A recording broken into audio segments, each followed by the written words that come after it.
Aujourd'hui, on va se pencher sur un livre qui fait couler beaucoup d'encre au sein de la droite américaine. Il propose une vision, disons-le, assez radicale pour l'avenir des États-Unis. Notre objectif ici, c'est de décortiquer ensemble les grandes idées qu'on y trouve.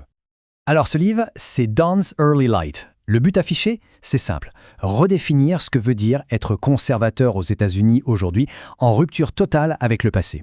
Et attention, l'auteur n'est pas n'importe qui, c'est Kevin Roberts, le patron de la Heritage Foundation, l'un des think tanks les plus influents de Washington. Autant dire que quand il parle, ça pèse lourd. Voilà qui donne le ton, n'est-ce pas? Cette citation, tirée du livre, c'est presque un appel aux armes. L'idée est simple, fini la demi-mesure, les approches traditionnelles ne suffisent plus face aux menaces actuelles. Il faut se préparer au combat. Bon, alors, en quoi consiste cette nouvelle vision? Il ne faut pas s'attendre à de simples ajustements politiques. Non, le projet est beaucoup plus ambitieux. C'est une refondation complète qui est proposée. Là, on entre dans le vif du sujet. Elles doivent être brûlées. C'est pour le moins direct. C'est une phrase choc, c'est sûr, mais elle résume parfaitement la thèse du livre.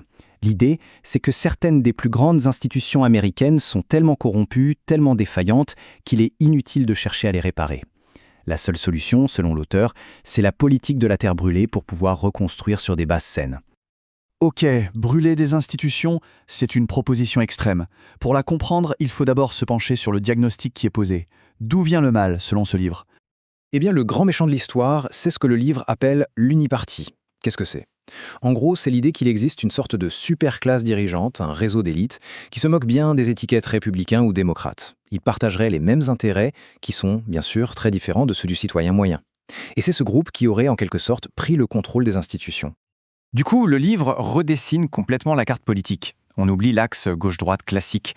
La vraie bataille, elle se jouerait entre deux camps, deux partis fondamentaux. D'un côté, le parti de la création, qui défend un ordre jugé naturel, et de l'autre, le parti de la destruction, qui lui voudrait tout déconstruire au nom du progrès. Face à ce diagnostic, quelle est la stratégie? Eh bien, le livre propose de combattre le feu par le feu. L'image utilisée est celle du brûlage contrôlé. C'est une analogie assez parlante. Imaginez une forêt touchée par une maladie. Que faire? Le livre propose 3 étapes. D'abord, on traite les arbres qui peuvent encore être sauvés.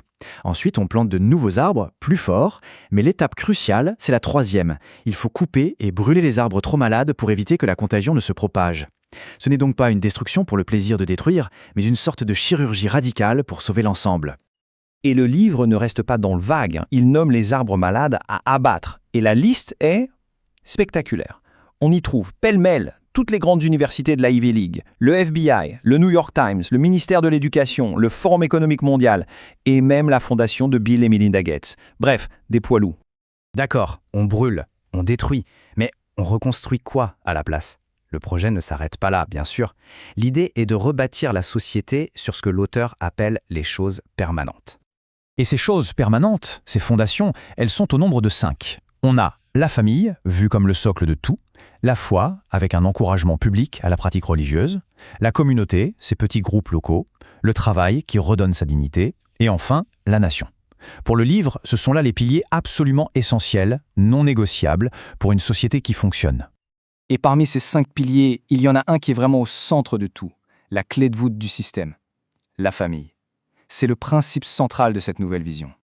Pour justifier cette centralité de la famille, le livre s'appuie sur des chiffres très concrets, en comparant la situation d'aujourd'hui à celle de 1980. Et c'est assez frappant. Par exemple, le coût d'une maison est passé de 2,25 ans de revenus médians à presque 5 ans. Pour payer une grande université publique, on est passé de 5 mois de salaire à 1 an et demi. C'est une explosion des coûts qui met une pression dingue sur les jeunes qui voudraient, justement, fonder une famille. Alors, comment expliquer cette flambée des prix? Le livre a un nom pour ça, le socialisme de la maladie des coûts.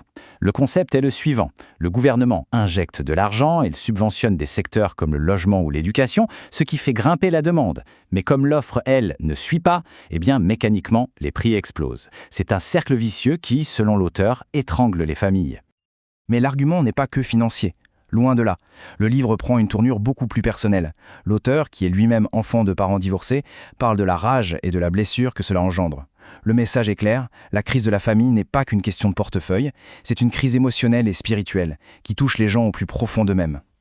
Et cette expérience, personnelle, est présentée comme le reflet d'une tendance de fond beaucoup plus large. Les démographes estiment aujourd'hui qu'un jeune Américain sur 3 ne se mariera jamais. Jamais. Ce chiffre est là pour montrer que le problème n'est plus individuel mais bien systémique. C'est le symptôme d'un mal qui ronge la société tout entière. On arrive maintenant à la conclusion, et avec tout ce qu'on a vu, on ne sera pas surpris d'apprendre que l'appel final est un appel à la révolution. Rien que ça, une sorte de deuxième révolution américaine dirigée contre la nouvelle élite au pouvoir. Pour bien marquer les esprits, le livre fait un parallèle historique assez audacieux. Il affirme que l'élite actuelle est encore plus déconnectée du peuple américain que ne l'était le roi d'Angleterre des colons en 1776. L'idée est de dire la situation est aussi grave, aussi intenable qu'à l'époque et la réponse doit être du même ordre. Et on termine sur cette question qui est en fait la question finale du livre. Que signifie se battre pour l'âme d'un pays ? C'est une question qui est là pour élever le débat. On n'est plus dans la politique politicienne, dans les programmes, on est dans une lutte quasi spirituelle pour l'identité profonde de la nation. Et c'est sur cette interrogation que le livre referme son propos.